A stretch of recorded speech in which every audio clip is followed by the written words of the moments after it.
Alright guys, so I'm back, and in today's video we're going to be looking at what causes a stitch. Now it's got a lot of names. It's also known as things such as a side stitch, a side staple, many different names. However, if you've ever gotten that horrible feeling, well, I say feeling, it's like a stabbing pain in your lower right side when you're running, whether you're in the middle of running or whether you it does mostly occur when you've been running. There is some instances where it's happened after a run, but it is one of the most popular things, and not a lot of people, one, know what it is, they don't know what causes it, and above all, they do not know how to prevent it. So in this video, I'm going to be showing you exactly all them three things. So without further ado, let's get into it then.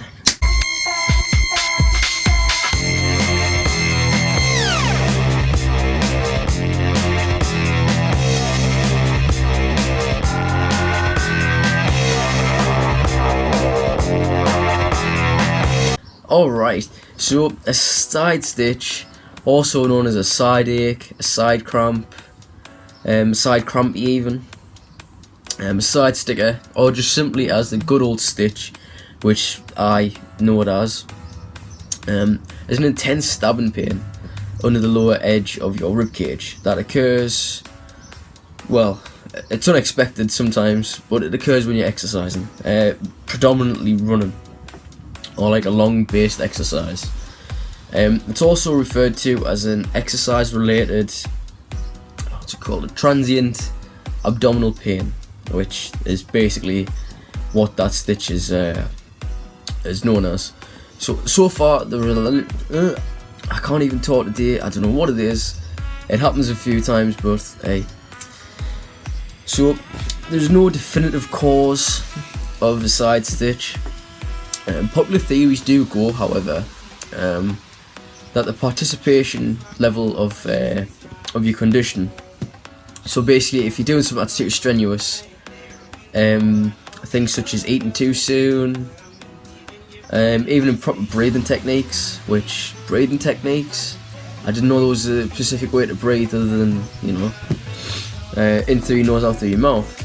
Maybe I'm missing something, but regardless to you know, the jokes and that, there's also other things known as trapped gas in your intestines, dehydration, and even a strain placed on the diaphragm by ligaments that are attached to the liver.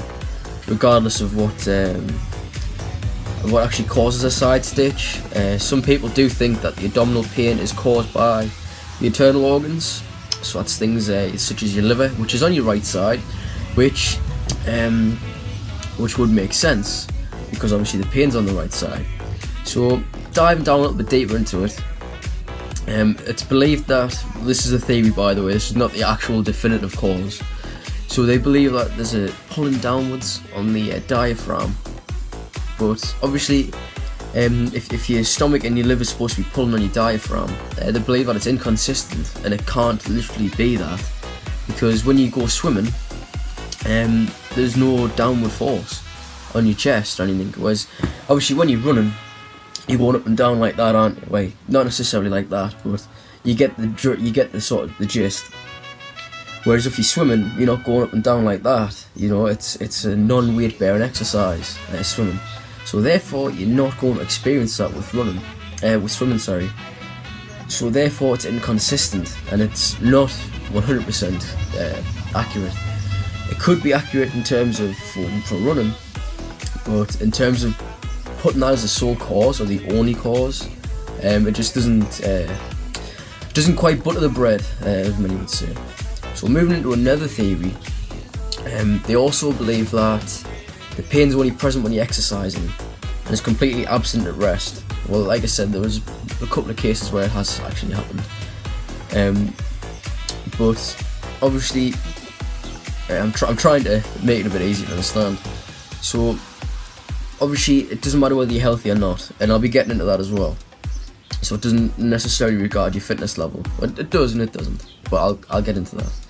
So basically, a lot of people believe there could be things such as an imbalance in electrolytes, such as calcium, potassium and sodium in the blood, which could contribute to a side stitch. That's another theory. By the way, all these theories are just that, theories. So don't be thinking, oh, I need more calcium, I'm going to drink about 5 gallons of milk before I go for a run, or anything like that. No, that's not quite the thing that I'm trying to get at. So it's a theory at the end of the day. Also, factors could be things such as your age. That's supposed to be a factor. Believe it or not, even your gender can be a factor. Now, it's not to say that men get stitches and women don't, or vice versa, but it is believed that women, because there was a study conducted, and they basically said that women are 4 times more likely to get a stitch, or 4 times more often to get a stitch than males. So that's another thing to consider. Obviously, your gender. Now, the age bit. Obviously, the younger you are, it's probably going to mean the fitter you are, because the more things you're going to be able to do, and the more things you will do. So, such as, say, take me for example. I'm 20 years old. I do a lot of fitness. I do a lot of running. You know, in terms of breaking it down, what I do is I go to football training on a Thursday. Then I've got, if I'm not working, I've got a football match on a Sunday. Then I've got 6-a-side on Monday. And in between that, I go running myself. I do long distance, and I do sort of like a short distance as well, like sort of sprinting. And I go to the gym and do everything else. So for me, the chances of me getting a stitch compared to somebody who is 60 years old is, it's gonna be almost non-existent, because my body's always being trained and always getting used. Or somebody who, say for example they are 60 years old and they're not going to be in the condition that they were, or that they ever have been, especially if they've only just started going to the gym after, say, a 5-year absence. They're more likely to get a stitch if they are going for a run, which isn't necessarily something you want to do when you're 60 years old, because obviously it's a weight bearing exercise, running, and it's bad for osteoporosis, which you do start to get as you turn 40 onwards. So that's something else to think about as well. So if they were going swimming, for example, they might get a stitch because it's non-weight bearing. That's the type of thing I'm trying to get at. So if I was to go swimming and somebody who's 60 years old was to go swimming, they're more likely to get a stitch because of the fitness gap and and obviously the age as well. So again, like I was saying, fitness is also a big contributor to it, and that's simply because of the fact that obviously the fitter you are, the more trained your body is, and the heart is a muscle, and it will begin to get bigger, so it can pump more blood flow all the time. It's not to say it's going to be absolutely massive, it's going to be ripped to bits. It just means that it's going to be a bit bigger than somebody who doesn't train often or do anything that will stimulate the heart to be worked. So somebody who goes running a lot is going to have a bigger heart than somebody who doesn't go running at all. That's essentially it.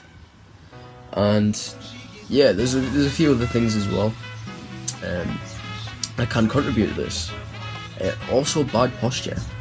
So you will, if you don't understand what bad posture is, or you've never came across it before, I do have a lot of videos on common postural defects, or that's basically bad posture. Now, the 2 most common ones that I see everywhere is kyphosis and lordosis. Obviously, kyphosis is where you basically sort of a hunchback. That's a weak trapeze, and you need to obviously start doing exercises that will engage your trapeze to obviously strengthen them weak muscles, and obviously bring your chest out so it's nice and broad how it should be. Lordosis is where your hip, it's basically like a Beyonce bum, a lot of people call it, or it's known around here as that. And that's basically where it's where your lumbar is basically pushing your pelvis. So instead of it being like this, it's sort of pushed forward a bit. But yeah, if you watch the 2 videos on that, on how to correct lordosis and kyphosis, you'll understand a lot more about that. So now we know what a side stitch is, and we know what causes it, but we need to know how to avoid it, because there's no point in knowing what it is and not knowing how to get rid of it. So we've learned the causes, so we do know how it does happen. So now we move into the avoiding tactics, shall we say. So a survey was based on runners and athletes who developed the side stitch, and basically it's been established that if you have a big meal or you drink concentrated drinks, or such as, I'm trying to think of a concentrated drink, something like a Ribena, that's it's like you basically dilute it. It's like if it's concentrated, it's got a lot of sugar in. It's most likely going to cause a stitch at some point. So yeah, stuff like that is going to cause a stitch. So a large meal as well. So see you have a massive bowl of pasta. You have see you have a big bowl of pasta with some rice or some curry or something. Well, same like you're not going to have pasta and rice. But if you have, say, a big meal with pasta in, say you have I don't know, I'm trying to think of the one that's got pasta in, but either way, if you have a big meal with pasta in, or you have a lot of concentrated drinks, the chances are you're going to develop a stitch. But interestingly, in contrast to this, being older and training more seems to counter-effect that. So, to put it in layman's terms, if you train quite often and you do have a big meal beforehand, it's known that you may not get a stitch as much as somebody who doesn't train. That's not to say go and eat as much pasta as possible and then go and smash a run out, because you could still develop a stitch. But it's also known how to avoid it now. So if you eat a big meal, you get a stitch, you know what's caused that stitch in a sense. If you've eliminated everything else and it's only down to what you've had beforehand, and you're getting a stitch, then there you go, you've understood what's caused it, and now you know for next time not to do that. So yeah, obviously beginners runners, so if you've just started, you've never been running before, and you're just getting into it, you're more likely to get a stitch than anybody else or any other category, simply because your body is not used to it yet. And it's going to take between 4 to 6 weeks for your body to at least get some sort of resistance and get used to this training regime. And then after that point, you can start to make it a little bit harder for yourself. But obviously, if you do come across a stitch and you physically can't continue, I'll be bringing into what you should do. So yeah, if you're a new runner, consider the foods you're going to be eating beforehand, and obviously consider everything else as well. So make sure it's not too strenuous. So if you just started running, don't expect to be able to run 5 mile. Cut it down, make it small, but make it something that obviously you can achieve, but something that's not going to be an absolute mountain to climb, and you're going to end up just ruining yourself and then getting a stitch. So remember to bear that in mind. So what are best ways to avoid these stitches? First of all, you should warm up. Obviously going full speed ahead into it is a recipe for a side stitch, a recipe for disaster. Just like a car's engine, when it's cold in the morning, getting into high gear, it's not going to work straight away. You need to gradually warm the car up and then start to go from there. So you give your body a good stretch, do some dynamic stretches. If you've never heard of them before, I will put that in the description at the bottom, because obviously they are important, dynamic stretches. So you should do about 3 dynamic stretches before you do any exercise. That's to get the sign of your fluid pumping through your body, to make your joints warm up, and the fluid basically, now don't quote me on this, but I'm sure it goes thinner or it goes thicker, one of the two, and that helps to aid the mobility in your joints. So you're not warming up cold, therefore you're not going to get injured, less likely to get injured, and you're also less likely to get any cramps or any sores or aches that you shouldn't get, unless it's DOMS, which is afterwards, which is after your workout. So a few minutes spent warming up loose and tight muscles, just like I just mentioned. Things such as cramps and stuff like that will be avoided. Right, now number 2 would be to drink wisely. So as I was mentioning before about high sugary drinks and concentrated drinks and stuff like that, sports drinks that are low in sugar are fine.